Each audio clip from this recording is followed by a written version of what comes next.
nos acompanham no canal Estudos Espíritas por Angélica e Ricardo. Esperamos que bem, com saúde e animados para o estudo de hoje do Evangelho. Vamos iniciar elevando os nossos pensamentos aos nossos anjos guardiães com a prece que Jesus nos deixou. Pai nosso que estás nos céus, santificado seja o vosso nome, venha a nós o vosso reino, seja feita a vossa vontade, assim na terra como no céu. O pão nosso de cada dia dai-nos hoje. Perdoai as nossas ofensas, assim como perdoarmos a quem nos tem ofendido. Não nos deixes cair em tentação, mas livrai-nos do mal, porque vosso é o reino, o poder e a glória para todo sempre. Vamos ver hoje o capítulo 17 do Evangelho segundo o Espiritismo, nos itens 1 e 2, que tem como título Caracteres da Perfeição.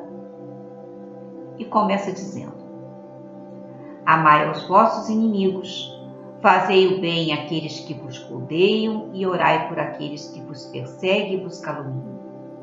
Pois se amais apenas aqueles que vos amam, que recompensa tereis?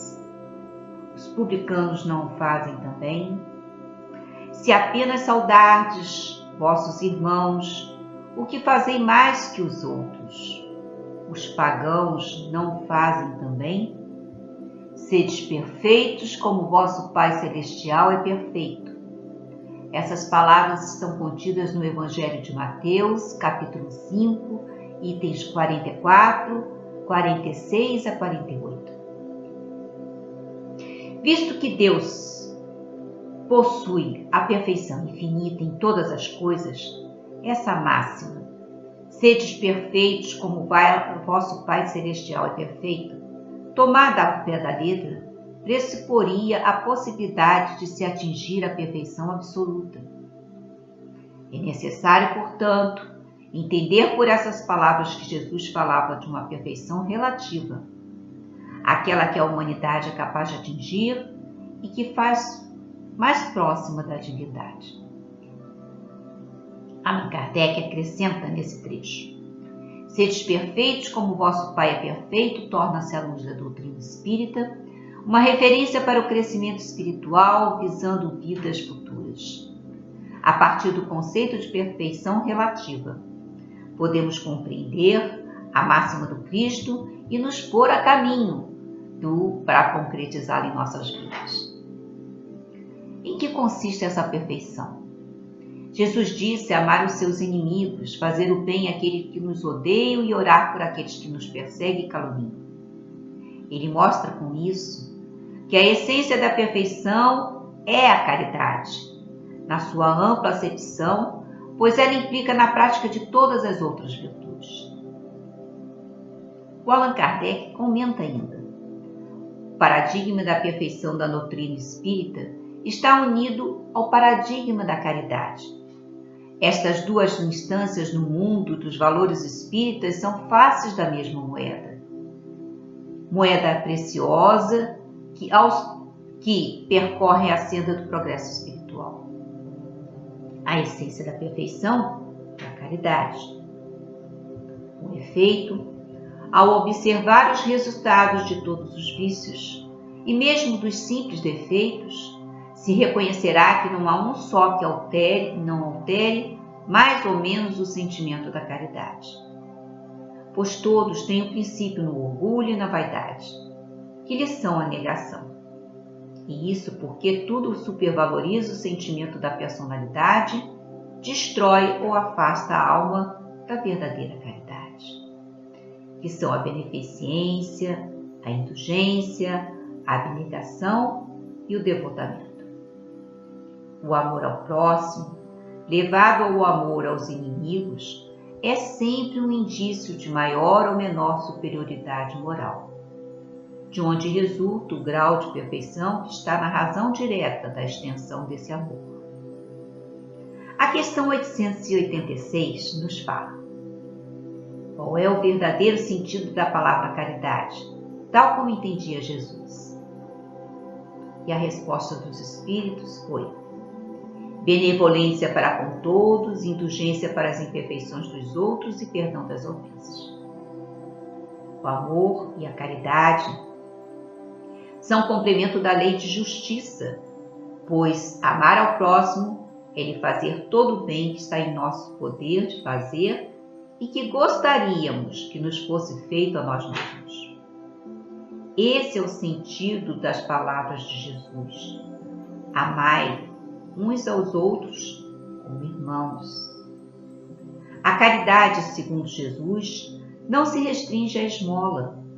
Ela reúne todas as relações que temos com os nossos semelhantes, sejam eles nossos inferiores, nossos iguais ou nossos superiores. Ela nos inspira a indulgência, porque dela temos nós mesmos necessidade. E ela nos proíbe humilhar a desgraça, contrariamente ao que muitas vezes se pratica. O homem, verdadeiramente bom, procura elevar o inferior a seus olhos, diminuindo a distância que os separa. Do roteiro sistematizado para o estudo do livro O Evangelho segundo o Espiritismo, temos que a prática da caridade, em sua ampla acepção, constitui o único caminho para a conquista da perfeição. Manifesta-se no amor ao próximo, extensivo aos nossos inimigos, fazer o bem aos que nos odeiam e orar para os que nos perseguem e caluniam. Porque a perfeição relativa só é atingida quando o coração se despoja de toda e qualquer mácula de rancor, ódio e ressentimento para com seus semelhantes. O nosso inimigo é colocado por Deus ao nosso lado, a fim de que sejamos advertidos com mais franqueza do que faria um amigo, porquanto aquele nenhum interesse tem em mascarar a verdade. No livro Intérprete de Deus, Jesus, o arquétipo humano, de Adenauer Novaes, encontramos que a superação de qualquer sentimento aversivo por alguém representa uma importante aquisição na evolução do espírito. Capacita-o a viver entre aqueles que já aprenderam o caminho do amor, da paz, da harmonia e do supremo bem. Tal estado de espírito representa a integração da regra universal da boa convivência, do princípio geral do universo e do passaporte necessário à percepção do divino em todas as coisas. Mais do que um preceito filosófico, é um sentimento de vital importância para que se mude de dimensão evolutiva.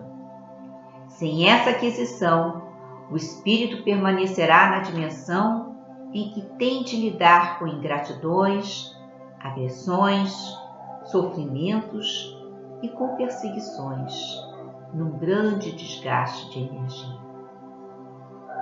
Ascende quem aprende a amar, quem elimina o ódio, quem atua como amorosidade.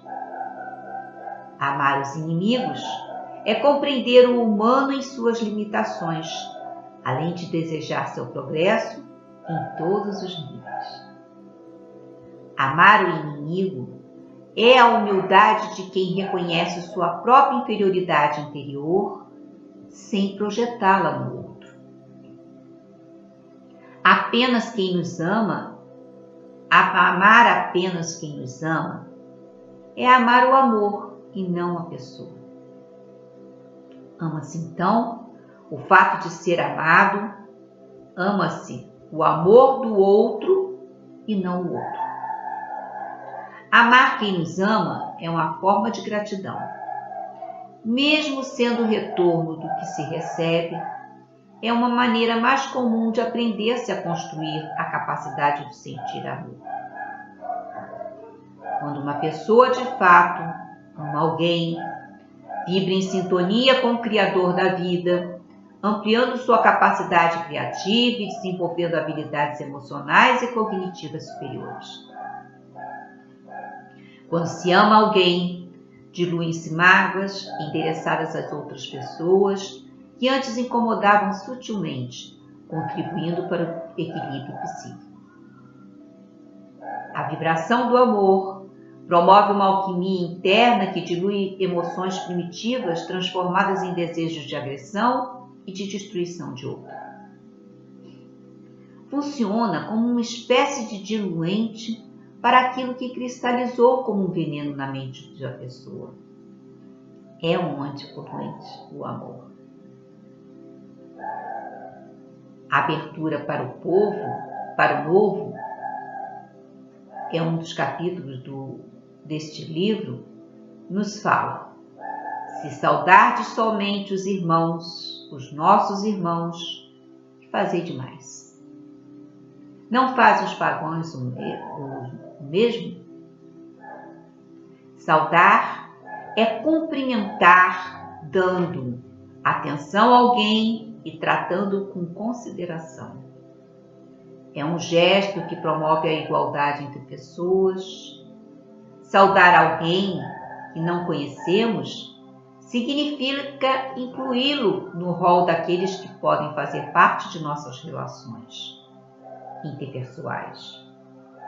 Implica em aceitação, inclusão e respeito do outro. Saudar o outro é buscar interagir, estabelecer relações que favorecem o crescimento de ambos. Significa a quebra do orgulho de castas que possa existir ainda na criatura humana. Psicologicamente, significa a abertura da mente para o novo, sem medos e sem restrições. Tal atitude implica em amadurecimento psicológico que permite a compreensão das diferenças e daquilo que necessita ser integrado na própria personalidade como fator de crescimento pessoal. A fala de Jesus leva o indivíduo para além de si mesmo, em direção ao outro, facilitando o processo de autopercepção. Sem o outro, não é possível a percepção da própria natureza e nem a integração de elementos favorecedores de desenvolvimento da personalidade. Portanto, não há evolução possível sem a convivência com o diferente. Nos opostos está a energia que movimenta a vida. Os gentios eram os povos não israelitas, portanto, diferentes dos judeus em seus hábitos e costumes. A comparação feita para que se buscasse algo melhor, para que o indivíduo sempre estivesse na intenção de se superar. É importante que o espírito procure se espelhar naqueles que apresentam maior capacidade de adaptação e de resolução de conflitos. O objetivo, então, é a ascensão espiritual a algo maior da criatura humana. Sem ir mais além, sem querer integrar aquilo que existe no outro e que é melhor e mais complexo do que existe em nós, permanecemos no mesmo, estagnados e acomodados no conforto da inércia. Ascender é galgar uma dimensão espiritual mais evoluída, e isso decorre do que se aprende nas experiências de contato com o outro. O espírito evolui em grupo, que se forma no encontro entre semelhantes e na relação com os opostos. Predomínio do self. Sedes perfeitos como o vosso Pai Celestial. A fala de Jesus direciona para a busca de uma permanente conexão com o self. Isto é, um arquétipo da ordem e da totalidade. A afirmação categórica representa uma confirmação das potencialidades humanas que eleva o ser humano e o retira do sentimento de inferioridade que porventura possa abrigar. Ser perfeito como Deus é tomar consciência das potencialidades que jazem na própria essência da criatura à espera de realização. A integração de tudo é atributo a Deus. Não implica em que se deva pensar tratar-se de uma sublevação da ordem ou eliminar a ideia do Criador. Também não se trata de tomar o lugar de Deus ou assumir sumariamente que se é Deus, mas de se considerar a mente a relegar um estado de constante inferioridade ao ego. Essa nova condição expulsa ideias derrotistas, pessimistas e de estagnação, conduzindo o espírito à resiliência, à consciência de si mesmo e à autodeterminação.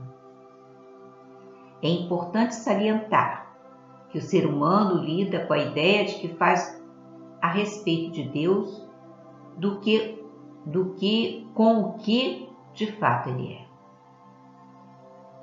A afirmação de Jesus é no sentido de nos integrarmos ao que é atribuído a Deus, para que tenhamos uma relação direta com Ele. São muitas as construções psíquicas no processo de elaboração da ideia que fazemos de Deus.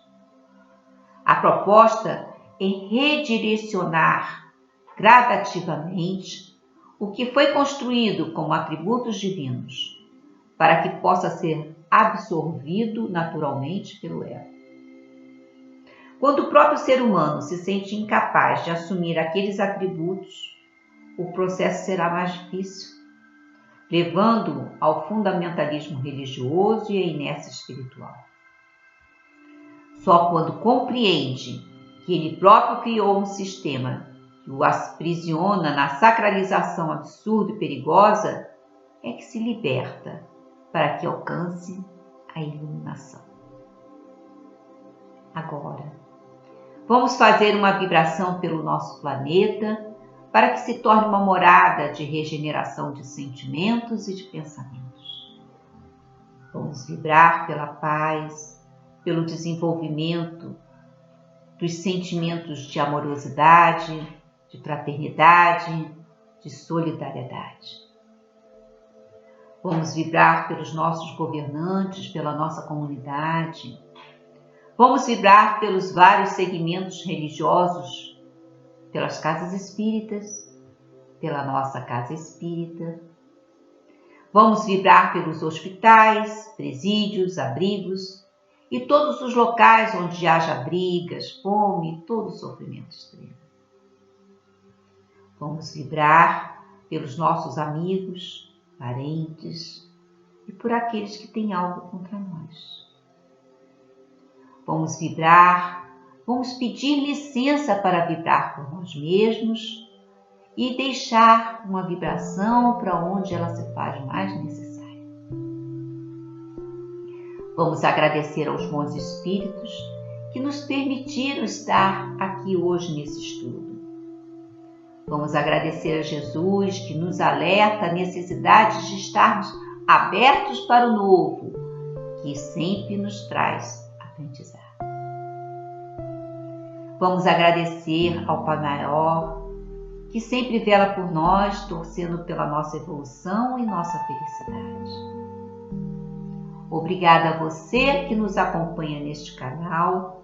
Se gostou, clique no positivo, inscreva-se no canal, faça um comentário ou uma crítica e estaremos juntos na próxima quarta-feira, a partir das 8 horas da manhã.